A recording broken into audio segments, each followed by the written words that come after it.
자, 이제 마지막 시간이다, 그죠? 14주차 3차 시하고 기말고사는 6월 29일부터 아마 날짜를 정해서 시험을 치게 될 겁니다. 그래서 마지막 시간인데, 제가 이제 초반에 제가 스킵하고 갔던 부분, 재무상태표 작성 기준과 손익계산서 작성 기준에 대해서 학습을 합니다. 교과서 몇 페이지 있는가 하면, 교과서 P22쪽부터 시작이 됩니다. 교과서 있으신 분은 같이 교과서를 펴놓고 같이 수업하도록 합시다. 자, 수업하기 전에 지난 시간에 복습을 잠깐 볼게요. 잠깐 보는데, 자, 우리 이익잉여금 처분 순서 2기인데, 요건 시험 문제 잘 안 나온다 했죠. 이익잉여금 처분에 의한 상각은 잘 안 나옵니다. 2기 배 임기. 결손금 처분 순서는 임기 이자였죠. 그죠? 자, 그렇게 보시면 됩니다. 본론에 들어가도록 하겠습니다.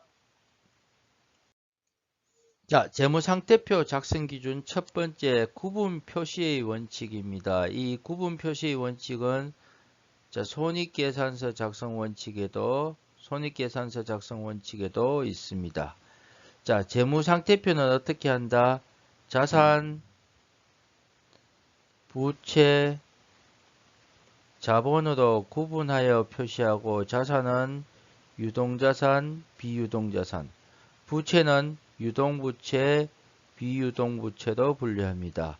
자본은 자본금, 자본잉여금, 자본조정, 기타 포괄손익 누계액, 이익잉여금으로 각각 구분하는 것이 구분 표시의 원칙입니다.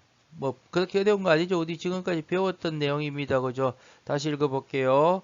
재무상태표는 자산, 부채, 자본으로 구분하고 자산은 유동자산 및 비유동자산, 부채는 유동부채 및 비유동부채, 자본은 자본금, 자본잉여금, 그리고 자본조정, 기타 포괄손익 누계액, 이익잉여금으로 구분하게 됩니다. 세 번 읽고 다음 슬라이드 봅니다. 자, 두 번째 원칙이 총액주의의 원칙입니다. 자산과 부채는 원칙적으로 상계하여 표시하지 않습니다.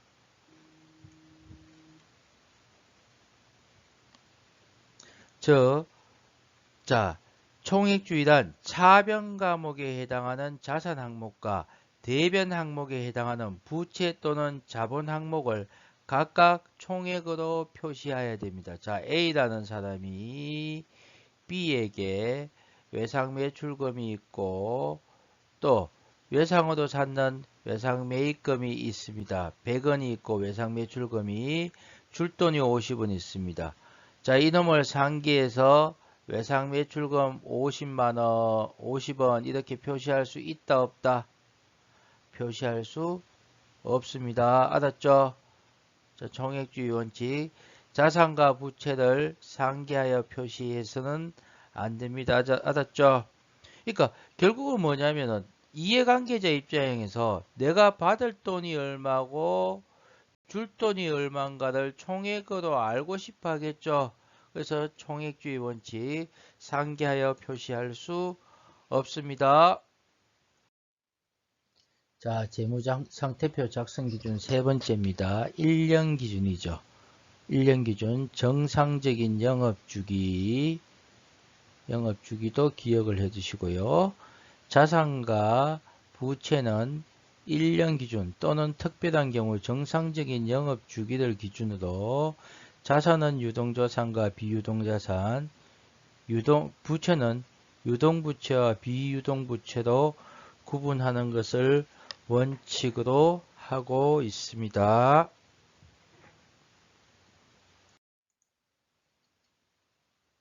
자, 재무상태표 작성 기준 네 번째입니다. 자, 유동성 배열법이죠.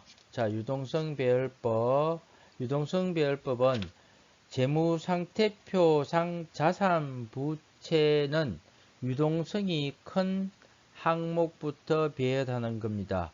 자, 그 다음에 자산은 유동성이 제일 큰 게 뭡니까? 자, 현금이죠. 그래서 자, 유동자산 중에서 당좌자산 중에서 현금이 제일 유동성이 높습니다. 그래서 시험 문제에 이렇게 문제가 나오죠. 그죠? 부채도 유동부채, 비유동부채가 있는데 상환기일이 빠른 놈부터 배열을 하시면 되죠. 자, 근데 혹시 잠깐 보시면 우리가 국제회계 기준을 IFRS 기준에서는 이거를 안 지켜도 됩니다. 유동성이 늦은 놈부터 위로 올라오는 경우도 있습니다. 이건 나중에 우리가 국제회계 기준을 배우실 때 보시면 될 것 같고요. 지금은 그렇게만 알아두시면 되겠습니다.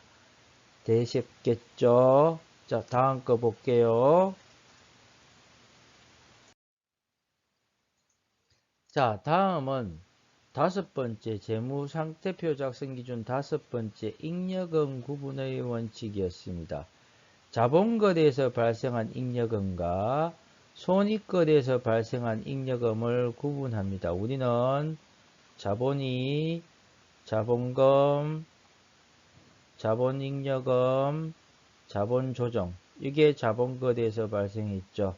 그 다음에 기타 포괄손익 누계액, 그 다음에 이익잉여금 이렇게 구분을 해줍니다. 여기서 중요한 거는 자본금, 자본잉여금과 이익잉여금을 구분하여 표시를 해주고 있죠. 그죠? 자, 되시겠죠? 되시겠습니까?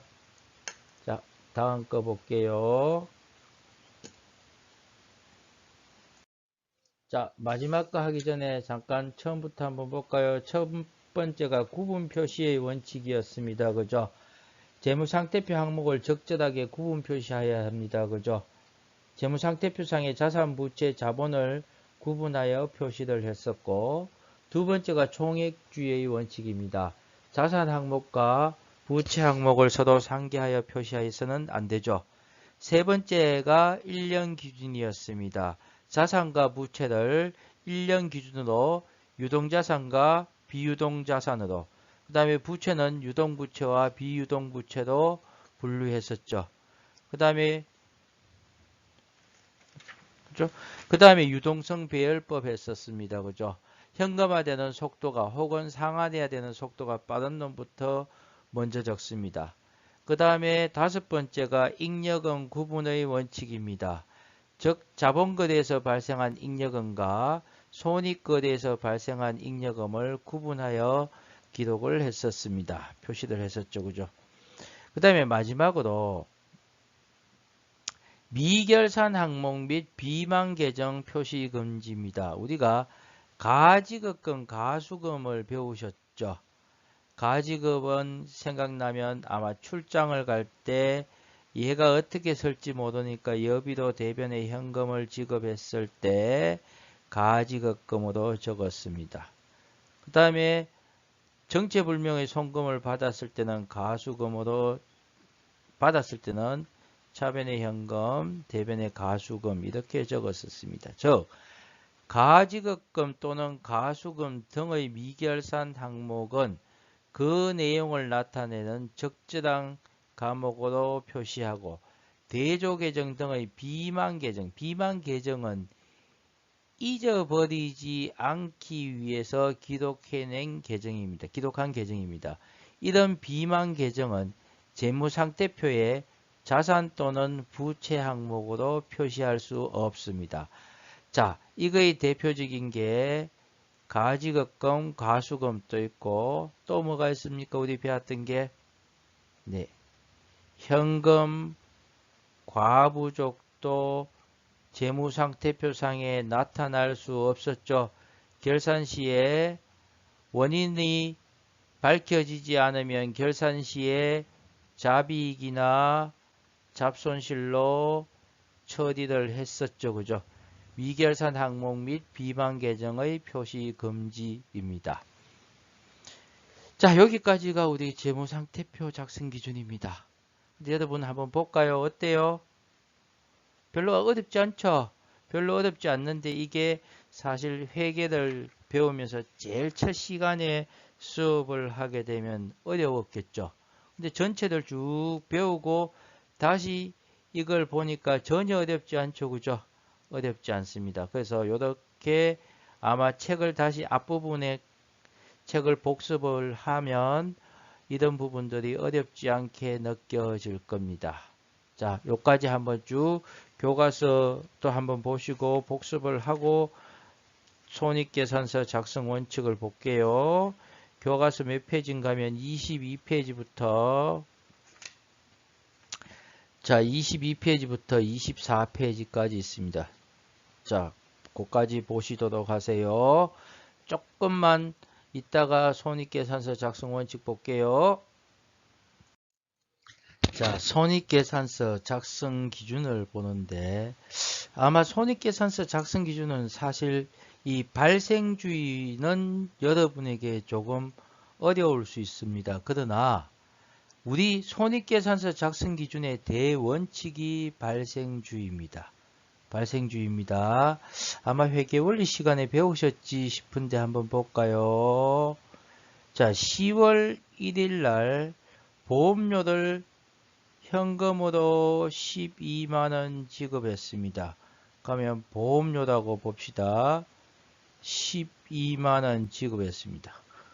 자, 10월, 11월, 12월 31일 시점에서 우리가 1년치 보험료를 지급했다면 실제로 현금을 줬는 시점에 10월 1일입니다. 만약에 이게 2020년입니다. 그러면 현금을 주었을 때 비용이고 현금을 받았을 때 수익이라면 2020년도에 현금을 줬는 거는 12만원을 줬는 시점, 이 시점에서 비용으로 처리한다면 이거는 현금주의입니다. 현금주의가 되겠죠. 그러나 우리 손익계산서 작성 기준은 발생주의를 따릅니다. 단기에 발생한 비용과 수익을 단기에 계상합니다. 즉 모든 수익과 비용은 그것이 발생한 기간에 정당하게 배분되도록 처리합니다. 현금의 수입 지출과 관련 없이 그것이 발생한 기간에 정당하게 배분되도록 처리합니다. 수익과 비용은 발생 원천에 따라 명확하게 분류합니다. 그래서 그러면 실제로 1년치를 미리 주었기 때문에 기간이 몇 개월 경과했습니까? 3개월 경과했으니까 실제로 3만원은 비용이고 나머지 9만원은 다음 연도 거를 미리 줬죠. 그러니까 보험료 12만원이 비용이 아니고 보험료 9만원은 비용이 아니라는 얘기죠. 그래서 차변에 선급보험료라고 9만원을 처리하죠. 즉 이 9만원은 다음 기에 비용을 미리 줬다 해서 이연을 시킨다고 이야기를 합니다. 아마 회계원리 시간에 지금 배우고 있을 걸로 파악이 되지만 나중에 다시 한번 정리를 하셔야 될 겁니다. 저희가 특강을 하게 되면 이런 것들 한꺼번에 다 정리를 할게요. 그래서 이 개념 정확하게 기억을 하세요. 발생주의의 개념입니다. 발생주의. 우리는 현금주의가 아닙니다. 현금주의가 아닙니다. 그래서 우리가 자 볼게요. 이자를 만약에 한 달 이자를 이렇게 봅시다. 이자를 나중에 후불로 받기로 했습니다. 후불로 받기로 했는데 만약에 10월 1일 날 돈 빌려주고 그러면 내년도 10월 30일 날 돈을 31일이네요. 돈을 받기로 했습니다. 내년도 점점점. 그럼 12월 31일 시점에서는 한 달, 두 달, 세 달이 지났죠. 그러니까 이자 수익이 만약에 이 1년치 이자가 12만 원이라면 이자 수익이 3만 원 발생했죠. 발생했는데 돈을 아직 안 받았으니까 뭘 한다? 미수이자 이렇게 처리하게 됩니다. 3만 원, 3만 원. 그래서 발생주의를 따르게 됩니다. 자, 이게 되게 중요한 개념입니다. 우리 발생주의 때문에 했던 것들이 뭡니까? 자, 그냥 빈 종이 한 장 들고 오겠습니다. 이 조금 어려울 수 있는데 우리가 발생주의 때문에 했던 게 우리가 대표적으로 대손충당금을 설정을 했죠. 실제로 수익이 발생한 시점에서 발생주의에 따라서 대손충당금, 그 다음에 감가상각비 같은 것들이 여기에 해당하죠. 됐습니까? 그래서 교과서 27쪽에 이 발생주의에 대해서 상세하게 되어 있습니다. 예제 문제 한번 28쪽 예제 문제 한번 풀어보시고요. 그 다음에 교과서가 살짝 조금 어렵겠지만 한번 볼게요. 우리가 상품을 판매하는 게 어떻게 되는가 하면 요거는 자 재료를 구입합니다. 그 다음에 물건을 만들겠죠. 생산을 완료합니다. 그 다음에 판매하고 현금을 회수합니다. 자, 그래서 그럼 어느 시점에서 매출을 언제 인식할 거냐는 얘기죠. 매출을 언제 인식할 거냐? 일반적으로 매출을 인식하는 시점이 어디냐?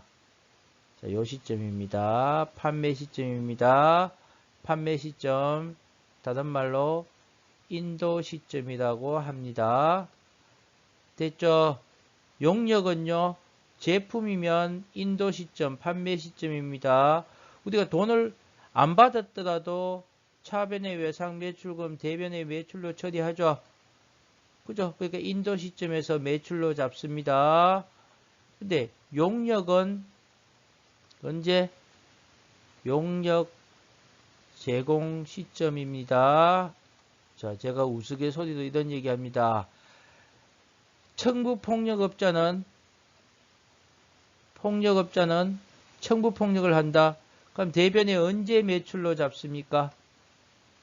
쥐박을 때 매출로 잡습니다. 사람을 쥐박으면서 매출로 잡고 차변에 돈 아직 안 받았다면 외상매출금 처리하시면 되겠죠. 우스갯소리도 했지만 용역은 용역 제공 시점에서 매출로 잡습니다. 알았죠? 그 다음에 인도 시점입니다. 여기까지 알면 회계관리 2급, 1급까지는 다 되리라고 봅니다. 자, 다시 손익계산서 작성 기준으로 돌아갈게요. 자, 우리가 수익과 비용은 발생주의에 따라서 처리하지만 수익은 실현 시기를 기준으로 인식을 하게 됩니다. 즉, 현금의 유입 가능성이 높아진 시점에서 인식을 합니다. 자, 실현주의란 자, 두 가지로 경제적 효익의 유입 가능성이 매우 높고 그 다음에 또 뭐 있습니까? 우리가 자산의 요건하고 똑같습니다. 거의 같습니다. 신뢰성 있게 측정 가능한 시점에서 처리해야 됩니다. 요걸 다른 말로 표현하면 수익 창출 활동이 거의 완료되고 그로 인한 현금의 유입액을 합리적으로 측정할 수 있을 때 있는 시점에서 수익을 잡습니다. 실현주의입니다. 됐죠? 실현주의입니다. 수익은 실현 시기를 기준으로 한다. 수익과 비용은 발생주의에 따라 처리하지만 수익은 현금의 경제적 효익의 유입 가능성이 매우 높고 신뢰성 있게 측정 가능할 때 인식이란 말은 이렇게 생각합니다. 여러분은 기록한다고 생각하세요. 인식은 기록을 하게 됩니다. 다시 수익 창출 활동이 거의 완료되고 그로 인한 현금의 유입액을 합리적으로 측정할 수 있는 시점에서 인식을 하게 됩니다. 그래서 우리가 상품의 수익 인식 시점을 언제로 본다? 판매 시점, 인도 시점으로 보게 됩니다. 알았죠? 현금주의가 아닙니다. 그죠? 현금의 회수 시점에서 인식하는 게 아니었죠. 생산 완료 시점에 하는 게 아니었습니다. 물론 생산의 완료 시점에서 하는 예외적인 경우도 있습니다. 일단 여러분은 그 예외적인 것까지는 아실 필요 없고 판매 시점에서 인식합니다. 실현주의입니다. 자, 다음 거 볼게요. 자, 우리가 수익과 비용은 발생주의의 전제하에서 수익은 실현 시기를 기준으로 계산했었습니다. 그래서 자, 요거 하나 하고 비용에 대해서 어떻게 한다? 항상 수익이 되는 원칙이 수익 비용 대응의 원칙입니다. 즉 수익을 창출하기 위해서 발생된 비용은 수익을 창출시키기 위해서 발생된 비용은 그 기간에 인식을 합니다. 그러니까 우리가 보세요. 실제로 감가상각비가 발생주이기도 하지만 감가상각비가 어떻게 됩니까? 유형자산을 사용하면서 수익을 창출합니다. 그죠? 창출하니까 그 기간의 비용을 배분하기 위해서 뭐 했습니까? 감가상각비를 비용으로 배분해 줬죠. 여기에도 해당하게 됩니다. 자, 수익에 대응하여 발생한 비용을 모두 계상하라. 즉 수익에 대응하는 비용이 미확정된 경우에도 비용을 추정하여 감가상각비라든가 대손상각비 같은 것들을 계상을 했죠. 그래서 각 수익과 이에 관련되는 비용 항목을 대응해서 표시하도록 하고 있습니다. 자, 지금까지 했던 손익계산서 작성 기준이 사실 조금 어렵죠. 어려운데 여러분 기억에 남아야 될 게 우리는 현금주의 아닙니다. 발생주의입니다. 그죠? 발생주의고 그 다음에 두 번째가 수익은 경제적 효익의 유익 가능성이 높고 신뢰성 있게 측정 가능하다. 실현주의를 기준으로 했었고 수익과 비용은 대응됩니다. 그 정도로 제목 정도만 알아두세요. 지금 정도는 그 내용 제목을 자꾸 읽으시면 의미가 파악이 되리라고 보여집니다. 나머지 두 개 남은 것들은 어렵지 않습니다. 총액주의에서 우리가 비용과 수익의 발생액을 임의로 생략하거나 서로 상계할 수 없습니다. 그죠? 이게 우리가 재무상태표 작성 기준에서도 총액주의가 있었죠. 그죠? 총액주의가 있었습니다. 똑같은 얘기입니다. 수익과 비용은 총액에 의하여 기재함을 원칙으로 하고 수익 항목과 비용 항목을 직접 상계함으로써 그 전부 또는 일부를 손익계산서에서 제외하면 아니 된다는 것이 총액주의의 원칙이었습니다.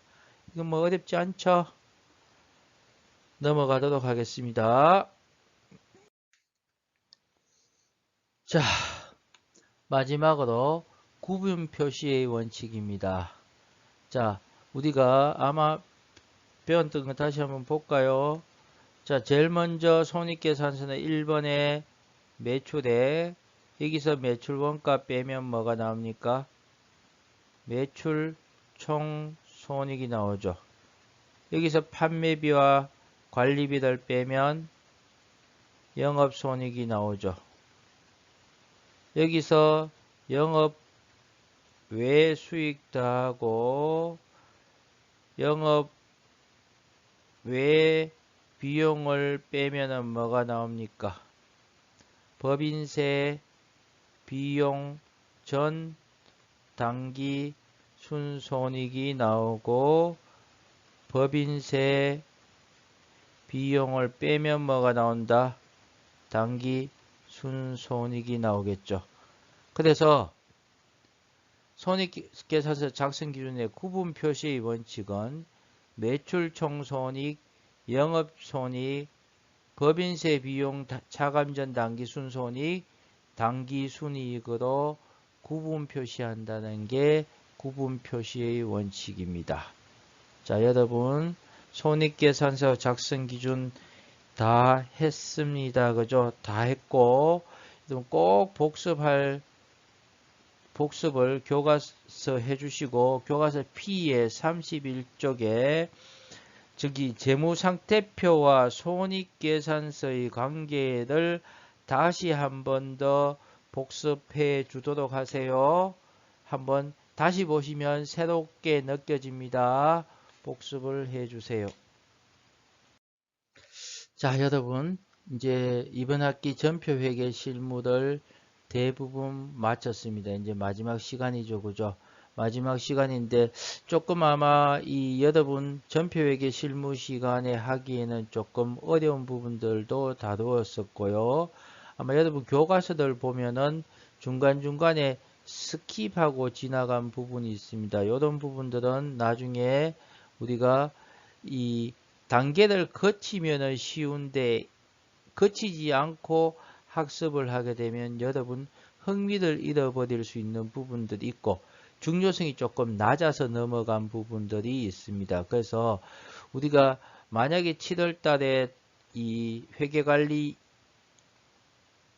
2급 특강을 하게 되면 이런 중간에 스킵한 부분들도 다룰 겁니다. 모두 다. 물론 그 시간에도 그 우리가 2학기 때 다루어야 될 부분들은 넘어갈 수도 있습니다. 자, 아무튼 이번 학기 수업은 여기까지 하도록 하고요.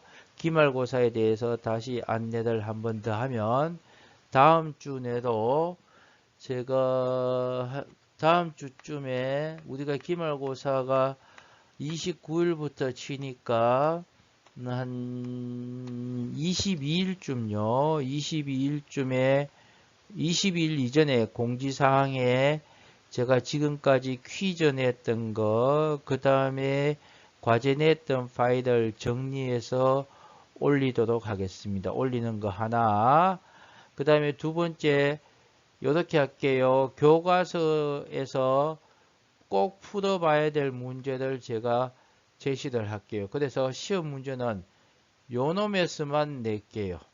요놈에서만 낼게요. 범위가 너무 넓어지면 여러분 어려워지니까 퀴즈와 과제 문제, 그리고 교과서 문제와 교과서의 예제 문제 풀어봐야 될 것들을 제시를 할게요. 아마 이거와 이게 거의 같을 겁니다. 같아서 그 안에서만 문제를 내도록 하겠습니다.